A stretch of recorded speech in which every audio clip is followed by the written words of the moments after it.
Bonjour à toutes et à tous, dans l'œil de la rédac du mois d'octobre, on vous propose d'évoquer les états généraux de la justice, la future loi dite Egalim 2 et d'autres sujets sur lesquels nous restons en veille pour vous. On y va.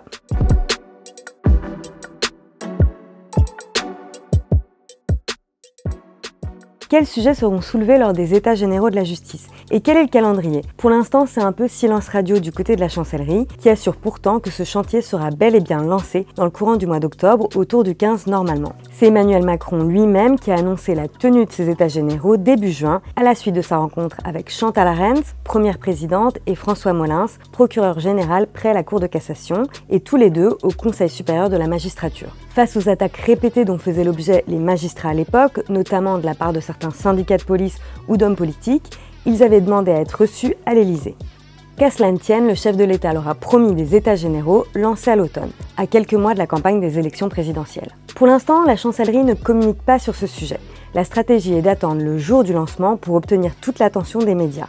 On sait néanmoins que les moyens dévolus à la justice ou encore à la procédure pénale numérique seront des thèmes abordés. Mais tout reste ouvert, car ces états généraux reposeront sur une consultation citoyenne, des travaux menés avec l'ensemble des représentants des professions du droit, mais aussi des élus. Des réunions, des débats et des déplacements dans toute la France sont d'ores et déjà prévus par la place Vendôme durant les prochains mois. C'est donc un vaste programme que va mener Éric Dupond-Moretti pour tenter de savoir ce que les citoyens attendent de la justice et du rôle qu'elle a à jouer dans la société. Le quinquennat avait débuté en 2017 par les chantiers de la justice, il se clôturera par les états généraux.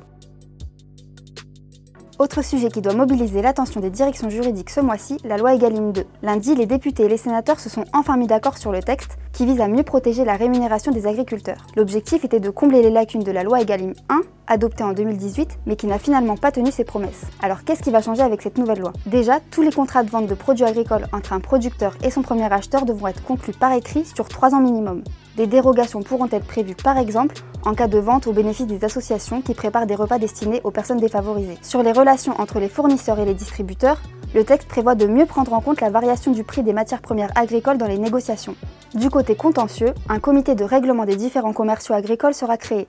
Il pourrait être saisi en cas d'échec d'une médiation ou lorsque son délai sera dépassé. La loi va aussi renforcer l'information des consommateurs sur les conditions de rémunération des agriculteurs. Un dispositif d'affichage de l'impact des prix des produits sur la rémunération des producteurs sera expérimenté pendant 5 ans. Un décret viendra préciser l'affichage et les produits concernés. Enfin, nous allons suivre d'autres sujets pour vous, notamment la position de l'Assemblée nationale sur le projet de loi de finances 2022. La date du vote solennel du texte en première lecture est prévue le 19 octobre. Pour l'instant, le projet ne contient pas de dispositions innovantes concernant la fiscalité des entreprises, mais il faudra analyser les amendements qui vont être déposés par les députés. Enfin, la proposition législative européenne sur le devoir de vigilance, qui aurait dû être dévoilée cet été, a encore été repoussée. Elle ne devrait finalement voir le jour qu'à la fin de l'année, voire début 2022. Peut-être l'occasion pour la France, qui assurera la présidence du Conseil de l'UE au 1er janvier et pour 6 mois, de mettre la pression sur les autres États, en mettant par exemple en avant la situation des Ouïghours en Chine. Et voilà, l'œil de la rédac, c'est fini pour aujourd'hui. On vous souhaite une très belle semaine à tous,